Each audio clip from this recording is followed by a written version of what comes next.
Hey everyone, and welcome as we continue our study through the New Testament, looking at the 250 events in the life of Jesus. And today we're looking at the parable of the fishing nets that Jesus tells.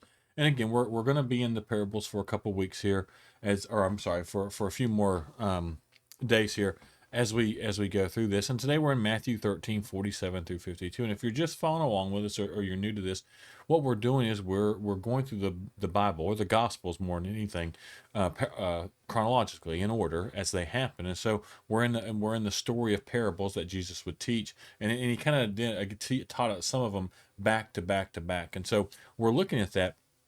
And again, like I said, we're in the parable of the fish net. And if you find these interesting, please share them.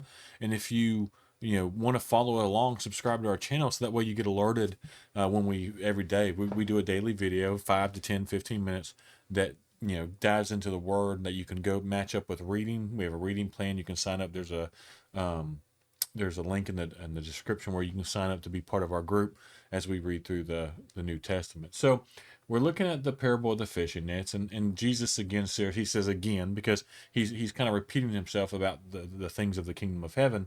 It's like a fishing net that was thrown into water and caught fish of every kind. When the net was full, they dragged it up to the shore, sat down, and sorted the good fish into the crates, but threw the bad ones away. This is the way it will be at the end of the world. The angels will come and separate the wicked people from the righteous, throwing the wicked into the fiery furnace, where there will be weeping and gnashing of teeth. Do you understand all these things? And so, what we're looking at here again is the nets they use. They understand. Again, he's using fishing and agriculture and that type of stuff to be able to communicate with them, help them understand what he's talking about. And so these nets, they were shaped like a long wall. It was a really long wall, and they would lower them, and they would take and drag them to shore by both ends. And so it trapped the fish, anything that was in that wall.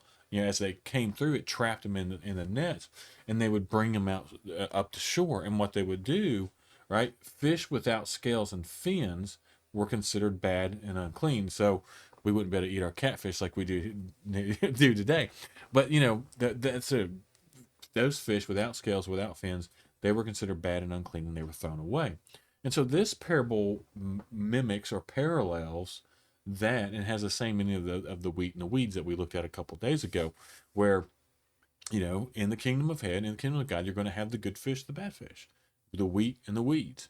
And so in the end, Jesus is going to come in. It's going to be his responsibility to judge and to separate those who are truly part of his kingdom and who aren't. And again, it emphasizes that idea that we're not to be, it is not up to us to decide who's going to go to heaven or not, right?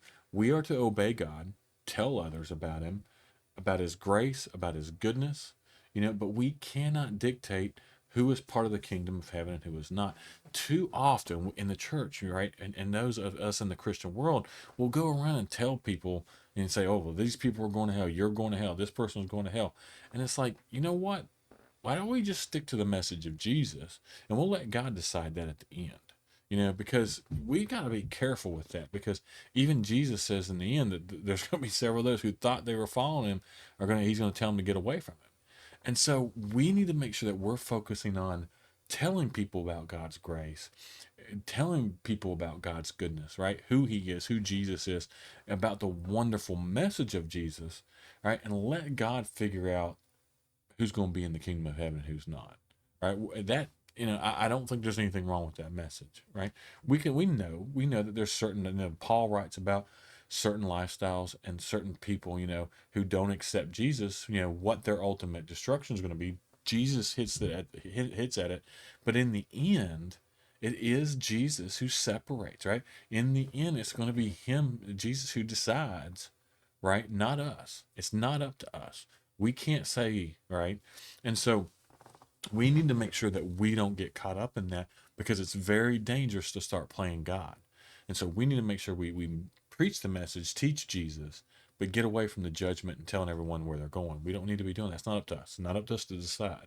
That's Jesus's job, and we need to make sure it's system. So the sorting will be done at the last judgment by those infinitely more qualified than we are. And that's the thing is, sometimes we get so focused on the shortcomings of others that we forget to look in the mirror at our own, right? And we need to be thankful that, and focus on the fact that God's grace is going to cover us. And so there's no telling what all God's grace is going to cover in the end. And it's going to be up to Him to decide who's going to heaven, who's going to hell. And we need to make sure we stay out of that business, and we just stick in the business of teaching people about God and who He is, and about Jesus and who He is. Again, I always appreciate y'all for sticking around. I appreciate you for watching these videos. I hope you're enjoying them. Like I said in the beginning, if you haven't subscribed to our channel, please do so. We're going to continue to dive in and go deeper into a lot of these studies. And if you have questions, or if there's anything you would like to study that we could add to we have some questions, we have some things that we're looking at. So if there's anything you would like to see study, or questions that you have, then send that to us, and you can put it in the comments, whatever you want to do, and we'll look at doing that. As always, appreciate you for watching.